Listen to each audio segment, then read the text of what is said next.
Tout d'abord, l'Agence nationale des infrastructures numériques et de fréquences m'attend au palais présidentiel pour une séance d'audit et de contrôle.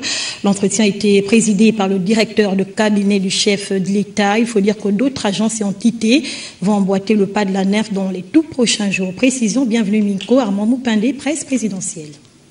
C'est la première étape d'une série certainement longue d'audits. Pour cette première phase, le directeur de cabinet du chef de l'État avait à cœur de repréciser l'objet de l'entretien. Notre idée ici, le but de cette réunion, c'est de dire où en sommes-nous, quelles sont les difficultés qui sont rencontrées par votre agence, qui a un rôle transversal mais qui dépend de la présidence de la République. Et le chef de l'État, à ce sujet, exige des résultats concrets, des résultats rapides.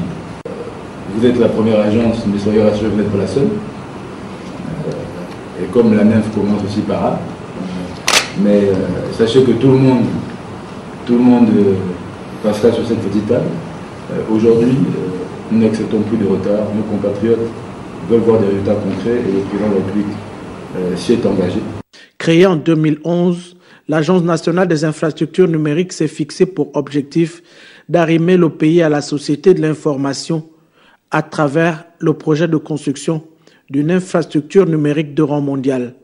L'échange de ce jour constitue une mise au point, une exigence du chef de l'État pour des résultats concrets et immédiats. Un ensemble de projets contenus dans le plan stratégique Gabon émergent avait été attribué à la NERF. Il a fallu,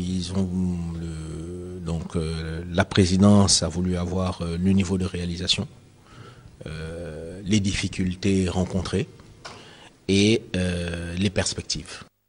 Un certain nombre de documents nous ont été demandés et nous devons les fournir dans les prochaines semaines pour que ensemble nous élaborions un plan d'action sur les 2 ou 3 prochaines années en ce qui concerne la construction de l'infrastructure numérique, la mise en œuvre des applications et surtout la sécurisation de tout ce réseau que nous ambitionnons faire pour permettre au Gabon et notamment à l'administration gabonaise d'être modernisée.